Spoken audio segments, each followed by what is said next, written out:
Okay. हम लोग पिछले क्लासेस में बहुत सारी बातें किए लेकिन कोई फ्रूटफुल नहीं। कारण है कि किसी से कोई क्वेश्चन नहीं मिला। एक आध क्वेश्चन को हम लोग इम्पोर्टेंट भी किए। यहाँ पर भी ठीक उसी तरह की बात है। इस पर भी अभी तक नीट ने कोई क्वेश्चन नहीं किया है। एक्चुअली ये बाइंडिंग एनर्जी कर्व है। आप जो प्लॉट देख रहे हो ये बाइंडिंग एनर्जी कर्व है। अगर हम प्लॉट, ये बाइंडिंग एनर्जी पर न्यूक्लियन है।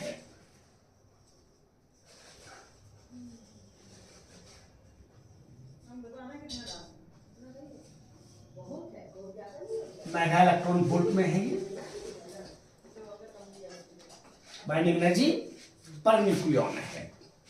और ये मास नंबर है, ये मास नंबर है, ये मास नंबर है, ये मास नंबर है। तो अगर हम बाइंडिंग एनर्जी पर न्यूक्लियन को मास नंबर के साथ अगर प्लॉट कर दें तो इस प्लॉट को कहा जाता है binding energy curve. Binding energy curve. और यह कर्व न्यूक्लियर फिजिक्स में काफी इंपॉर्टेंट कहा जाता है to describe a fusion fission, जो कि न्यूक्लियर रिएक्शन, इनको हम लोग अलग से बातचीत करेंगे। तो ये बाइंडिंग एनर्जी कर्व है। इस कर्व पर अगर हम निगाह देते हैं तो यहाँ पर ये न्यूट्रॉन है, ड्यूटेरियम है, यहाँ पर टाइटेनियम है, यहाँ पर देख रहे हैं आप हीलियम है, यहाँ पर आप देख रहे हैं लिथियम है, यहाँ पर देख रहे हैं कार्बन है, यहाँ पर देख रहे हैं नाइट्रोजन है, यहाँ पर देख रहे हैं ऑक्सीजन है, यहाँ पर देख रहे हैं सल्फर है, और सबसे ऊंचाई पर कर्व में क्या है, आयरन है, और सबसे लास्ट में आप देख रहे हैं कि यूरेनियम है।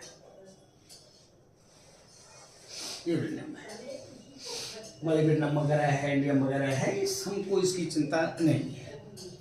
तो आप एक बात गौर कीजिए कि अगर हम यहां से यहां तक देखते हैं, कुछ हद तक देखते हैं, जैसे हम करीब करीब 70 से पहले आ जाएं, लेस देन, और करीब करीब 30 से ऊपर जाएं, तो एनसीईआरटी कहता है कि ये जो बाइंडिंग एनर्जी पर न्यूक्लियन है ये प्रैक्टिकली, थोड़ा बहुत अंतर आएगा, प्रैक्टिकली इंडिपेंडेंट है किसके, मास नंबर के।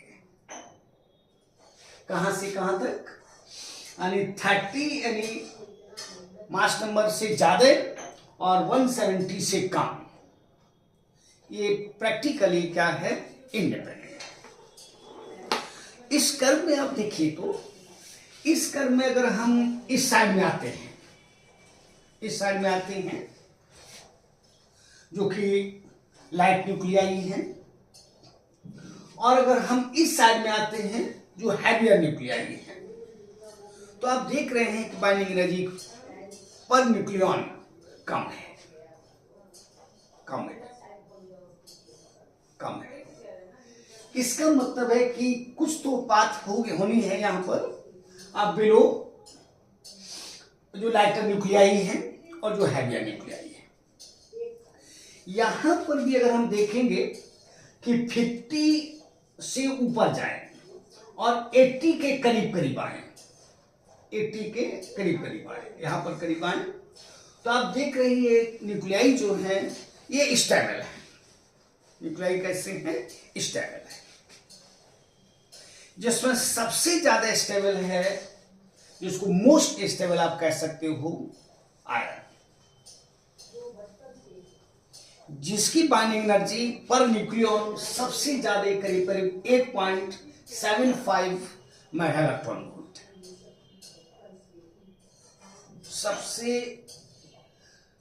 ज्यादा बाइंडिंग एनर्जी किसकी है, इस आयरन की है।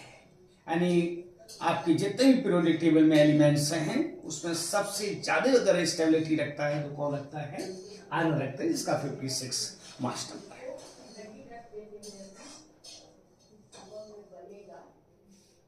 ठीक है। अब अगर हम मास नंबर 30 से नीचे आते हैं, 30 से नीचे आते हैं, जिसको मैंने आपसे कहा कि ये लाइटर न्यूक्लियाई है, ये लाइटर न्यूक्लियाई है। अगर हम लाइटर न्यूक्लियाई की बात करते हैं तो ये सारे के सारे अनस्टेबल है कुछ को छोड़कर। जैसे इसमें हीलियम, कार्बन, नाइट्रोजन, ऑक्सीजन जिसका पी और एन का रेशियो 1 है वो स्टेबल है, ये एक्सेप्शन में है। लेकिन अन्य सभी लाइटर न्यूक्लियाई क्या है, अनस्टेबल है due to less binding energy. अब यहां पर एक प्रश्न उठता है कि अगर हम एक सेंटेंस आपसे कहें कि due to less binding energy per nucleon जो लाइटर न्यूक्लियाई हैं ये कंबाइन करते हैं और एक बिग न्यूक्लियस बनाते हैं टू एक्वायर स्टेबिलिटी। तो अगर हम जो बनने वाला न्यूक्लियस है जिसको हम फ्यूज न्यूक्लियस भी कह सकते हैं उसकी बाइंडिंग एनर्जी पर न्यूक्लियन ज्यादा होगी किससे, जिससे बना है। इसका मतलब है कि उसके जो न्यूक्लियॉन्स हैं किसके, जो फ्यूज्ड न्यूक्लियस बना है लाइटर से, तो उसके जो न्यूक्लियॉन्स हैं वो टाइटली बॉन्ड हैं। तो इस बात का यहां पर एक प्रश्न उठता है तो क्या होगा। तो निश्चित रूप से यहां पर कह सकते हो जब लाइटर न्यूक्लियाई एक दूसरे से फ्यूज करके हैवियर न्यूक्लियाई बनाता है तो उसमें कुछ एनर्जी क्या होती है, निकलती है, एनर्जी रेडिएट होती है, निकलती है। इस फिनोमेनन को हम लोग फ्यूजन कहेंगे, जो आपके सिलेबस में हम लोग अलग से डिस्कस करेंगे।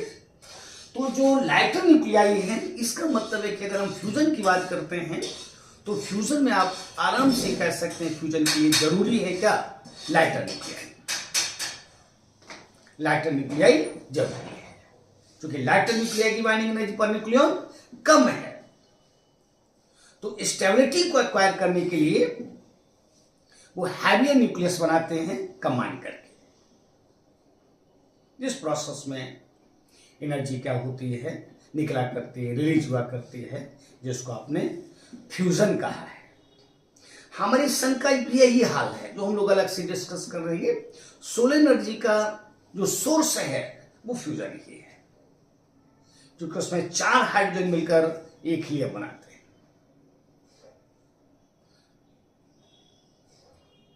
जिसमें एनर्जी रेडिएट होती है और वो एनर्जी हम तक आती है। तो सोलर सिस्टम या हाइड्रोजन बम भी इसका एग्जाम्पल है जो हम लोग बाद में एक तरफ से कह लेंगे। अभी यहां पर आते हैं तो ध्यान रखना है कि जो लाइटर न्यूक्लियाई हैं वो अनस्टेबल हैं। To acquire stability two lighter nuclei are combined to form a big nucleus, big stable nucleus, और इस प्रोसेस को आपने कहा है फ्यूजन कहा है। In this process energy radiate करती है, जो हमारे सन का एनर्जी है या हाइड्रोजन बम जो है वो यही है। तो हम नीचे आ गए। अगर हम आगे बढ़े तो आप देख रहे हो कि यहां पर आप जो यूरेनियम है, यूरेनियम है उसकी बाइंडिंग एनर्जी पर न्यूक्लियन करीब 180 के बाद बाइंडिंग एनर्जी पर न्यूक्लियन ये रह जाया करती है केवल करीब 7.6, जो कि कम है, जो कि क्या है, कम है, जो कि कम है। तब यहां पर अगर हम एक बात करें कि जैसे सपोज कीजिए कि अगर एक बिगर न्यूक्लियस ले लेते हैं 240 मास नंबर का, 240 मास नंबर का, और उसको हम 2 भागों में तोड़ देते हैं जिनके प्रत्येक के मास नंबर जो है वो 120 है।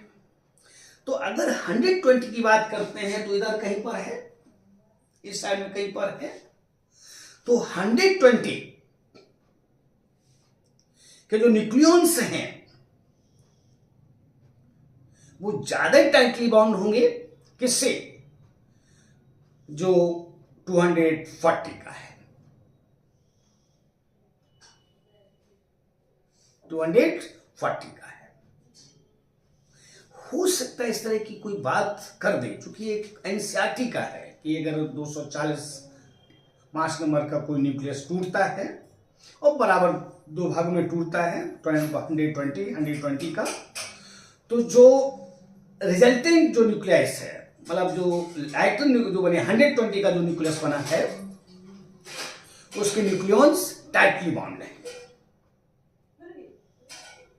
इसका मतलब है कि बाइंडिंग एनर्जी पर न्यूक्लियॉन बढ़ चुकी है, और जब बाइंडिंग एनर्जी पर न्यूक्लियॉन बढ़ चुकी है तो इस प्रोसेस में भी एनर्जी रेडिएट निकलेगी।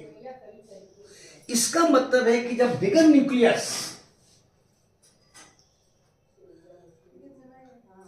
टूटेगा due to less binding energy per nucleon,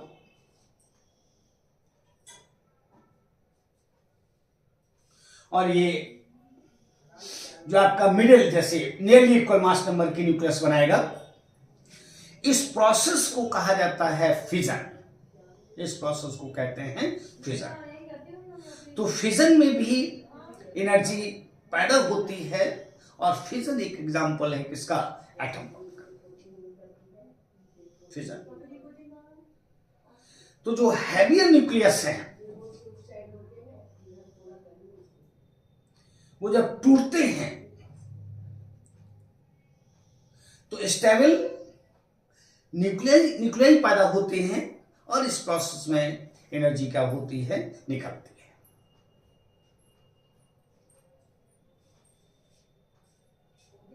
जिसको आपने फिजन कहा है, और एटम बम इस फिजन का क्या है, एग्जांपल है।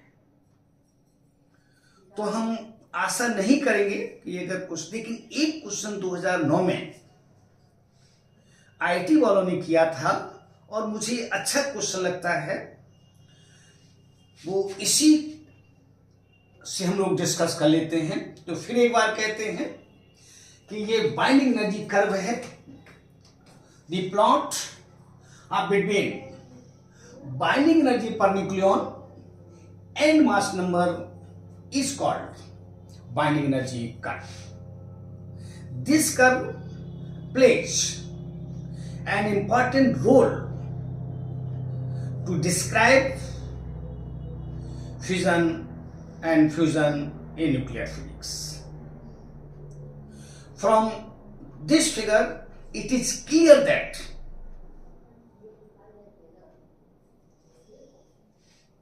iron 56 is most stable because it has binding energy per nucleon about 8.75 megaelectron volt. तो अगर हम इस बात को कहते हैं तो nuclei between mass number 50 to 80 are more stable, in which iron is most stable, क्योंकि आयरन की बाइंडिंग एनर्जी सबसे पर न्यूक्लियॉन सबसे ज्यादा है। अब मैंने आपसे कहा कि अगर हम नीचे आते हैं, 30 से नीचे आते हैं, तो आप देख रहे हो कि बहुत सारे न्यूक्लियाई हैं और इनकी बाइंडिंग एनर्जी पर न्यूक्लियॉन कम है। तो जब यह न्यूक्लियस, यानी जब lighter nucleus, when two lighter nuclei are combined, are fused,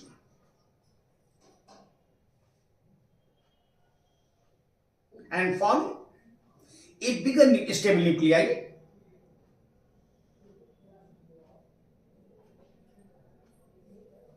then some energy is produced due to less binding energy. इसी प्रोसेस को हम लोगों ने कहा है क्या है, फ्यूजन कहा है, और फ्यूजन में कुछ एनर्जी निकला करती है। और इसके बाद अगर हम दूर जाते हैं तो लाइटर जो हैवी न्यूक्लियस हैं ये भी अनस्टेबल है due to less binding energy per nucleon, और यही कारण होता है कि ये टूटते हैं जब, तो नियरली इक्वल मास नंबर के न्यूक्लियाई पैदा करते हैं जो स्टेबल है। जिसको आपने कहा कि फ्यूजन है और इस प्रोसेस में एनर्जी क्या होती है, पैदा होती है। तो हम 2009 के क्वेश्चन को कर रहे हैं। हो सकता है कि 2000 अभी तक नहीं किया है, एक भी क्वेश्चन आपको नहीं मिला है यहां से, लेकिन हम आशा कर रहे हैं इस क्वेश्चन की, जो कि आईटी का क्वेश्चन, ध्यान दीजिएगा। हम हटा रहे हैं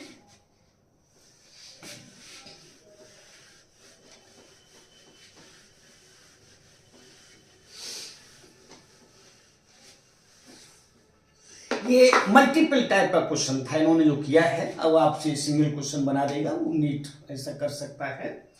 here binding energy per nucleon and this is mass number. ये मास नंबर है और ये प्लॉट आपको याद होगा, इस तरह का दिया है इन्होंने, ऐसे दिया है। ध्यान दीजिएगा, यहां पर उन्होंने ए लिखा है, यहां पर बी लिखा है, यहां पर सी लिखा है, यहां पर डी लिखा है, यहां पर ई लिखा है और यहां पर एफ लिखा है। ठीक है। अब इस मल्टीपल चॉइस में दो आंसर्स हैं,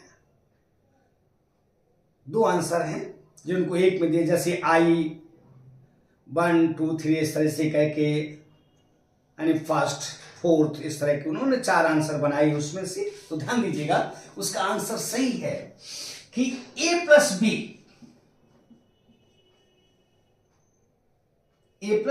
बी बराबर 80 और plus energy, plus energy fusion है, प्लस एनर्जी। एक आंसर उसका ये था। और फिर वहां देखिएगा F equal to E plus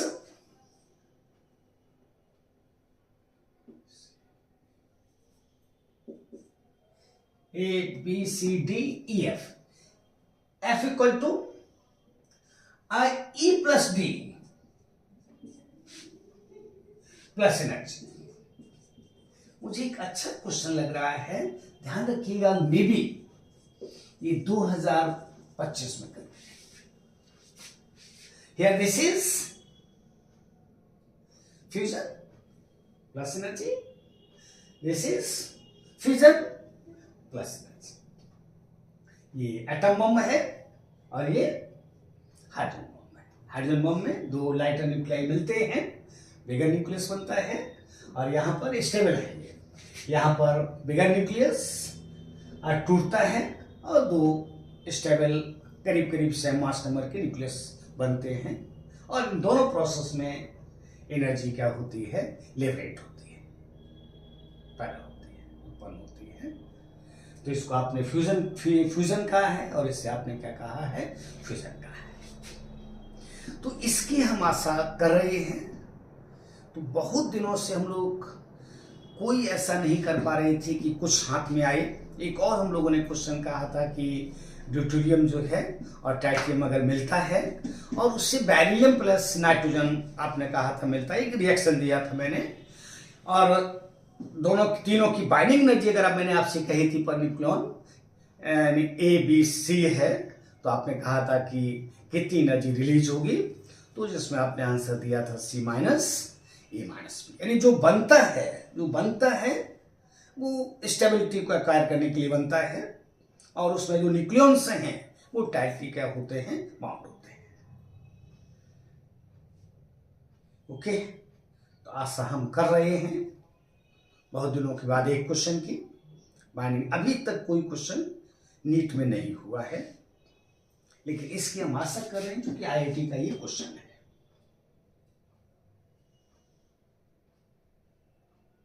okay,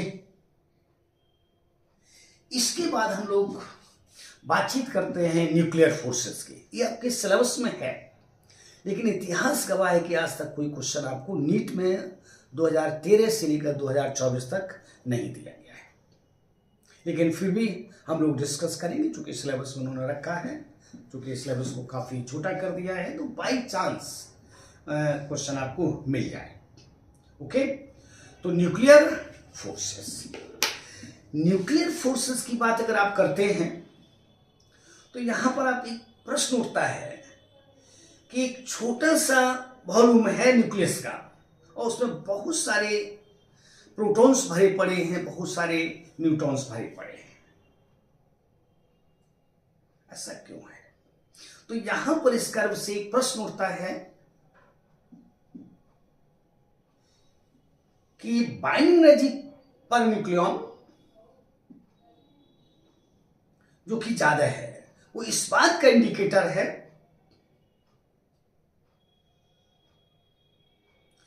कि न्यूक्लियंस के बीच एक स्ट्रॉन्ग फोर्सेस हैं जो न्यूक्लियंस को इकट्ठा रखते हैं, एक साथ रखते हैं न्यूक्लियस के अंदर, जिसकी आपने कही थी रेडियस 10⁻⁻15 है। सोचिए,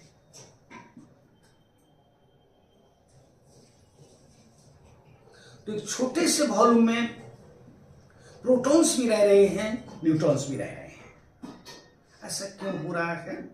इसका मतलब है कि उनके बीच कोई ना कोई फोर्स ऐसा है जो उनको बांध के रखे हुए है।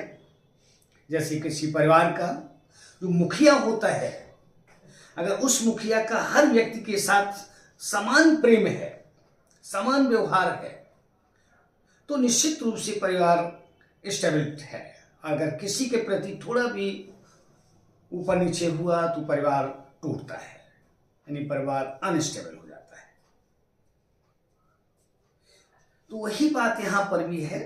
तो जो मुखिया है वो सबको बांध के रखता है, तो उसी मुखिया को हम लोग यहां पर न्यूक्लियर फोर्सेस कह सकते हैं। यानी न्यूक्लियर फोर्सेस जो न्यूक्लियंस के अंदर लगते हैं, जो न्यूक्लियंस को एक छोटे से वॉल्यूम में बांध कर रखते हैं। इनका नेचर जो ग्रेविटेशन फोर्सेस हैं और जो इलेक्ट्रोस्टैटिक फोर्सेस हैं, इनसे अलग है। इसका मतलब आराम से कह सकते हैं कि न्यूक्लियर फोर्सेस सेंट्रल नहीं है, न्यूक्लियर फोर्सेस कंजर्वेटिव नहीं है, न्यूक्लियर फोर्सेस चार्ज के ऊपर निर्भर नहीं कर रहे हैं, न्यूक्लियर फोर्सेस हमेशा अट्रैक्टिव है, हमेशा अट्रैक्टिव है। चूंकि प्रोटोन के बीच भी अट्रैक्शन है। अब क्यों है, ये प्रश्न बात का है, लेकिन अट्रैक्शन है, लेकिन स्पिन डिपेंडेंट है। अगर दो न्यूक्लियंस सेम डायरेक्शन में स्पिन कर रहे हैं तो उनके भी जो फोर्स, न्यूक्लियर फोर्स है, वो ज्यादा हुआ करता है जब अपोजिट स्पिन कर रहे होते हैं। ये भी क्वेश्चन मुझे अच्छा लगता है, हम अभी लिखेंगे। हो सकता है इसको भी 2025 में कर दे, क्योंकि अभी तक यहां से कोई क्वेश्चन नहीं है। और जो न्यूक्लियस के अंदर जो न्यूक्लियंस हैं, उसमें आप कह सकते हो चूंकि प्रोटॉन के भी जो फोर्स है, न्यूट्रॉन के भी जो फोर्स है, और न्यूट्रॉन प्रोटॉन के भी जो फोर्स है, ये करीब करीब बराबर है, ये करीब करीब बराबर है। तो फिर एक बात हम लोग कह सकते हैं कि बाइंडिंग एनर्जी जो कि लार्ज है, आपने देखा कि काफी ज्यादा है, जिसकी आयरन में सबसे ज्यादा थी। तो large binding energy per nucleon इस बात की ओर इशारा करती है कि न्यूक्लियंस को बांधने के लिए कोई स्ट्रॉन्ग फोर्स चाहिए, जो कि बांधे हुए है, और यही फोर्स न्यूक्लियर फोर्स है, जिसका मैंने कहा कि नेचर ग्रेविटेशन फोर्स से अलग है, जिसका नेचर इलेक्ट्रोस्टैटिक फोर्स से अलग है। इसका मतलब आराम से आप कह सकते हो कि कूलम्बियन नहीं है, न्यूटोनियन नहीं है। इसका मतलब सेंट्रल नहीं है, जब सेंट्रल नहीं है तो कंजर्वेटिव नहीं है, हमेशा अट्रैक्टिव है, हमेशा अट्रैक्टिव है,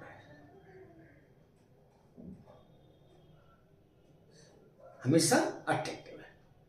चार्ज के ऊपर डिपेंडेंट नहीं है, क्योंकि प्रोटॉन प्रोटॉन को भी क्या करता है, अट्रैक्ट करता है। लेकिन शॉर्ट रेंज है।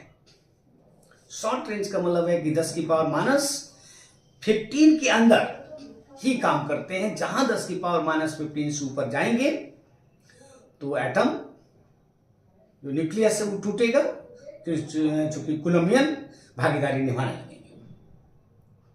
क्योंकि आप कह चुके हैं कि कूलम्बियन फोर्स जो है वो 10 की पावर माइनस 15 के अंदर नहीं है।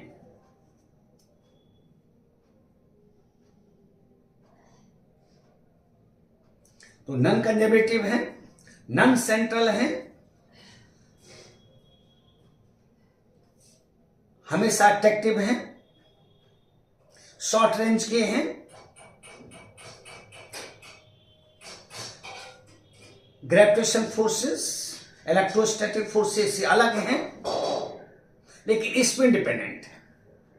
अगर सेम डायरेक्शन में इस तरह से अगर स्पिन कर रहे हैं न्यूक्लियॉन्स, तो उनके भी जो फोर्स है वो ज्यादा हुआ करता है जब न्यूक्लियॉन्स अपोजिट डायरेक्शन में क्या करते हैं, स्पिन करते हैं।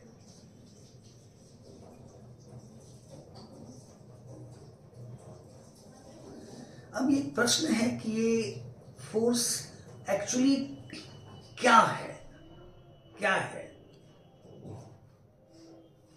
क्योंकि प्रोटॉन प्रोटॉन के बीच भी अट्रैक्शन, जबकि प्रोटॉन प्रोटॉन एक दूसरे को क्या करते हैं, रिपेल करते हैं।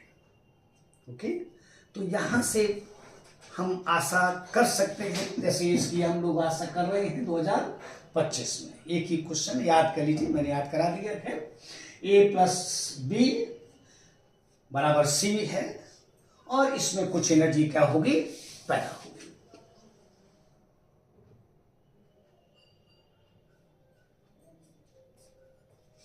ओके, और यहां F टूटेगा, D और E बनेगा, इसमें भी कुछ एनर्जी पैदा होगी। इसको आपने फ्यूजन कहा और इसको आपने फ्यूजन कहा। यही क्वेश्चन मैंने इंपॉर्टेंट कहा। इसके बाद हम लोग हेडिंग लेते हैं न्यूक्लियर फोर्सेस।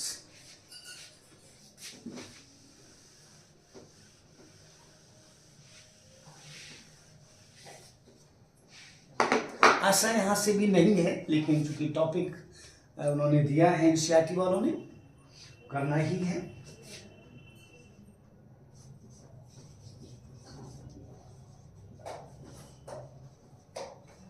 न्यूक्लियर फोर्सेस, ठीक है। तो कल करते हैं इस काम को।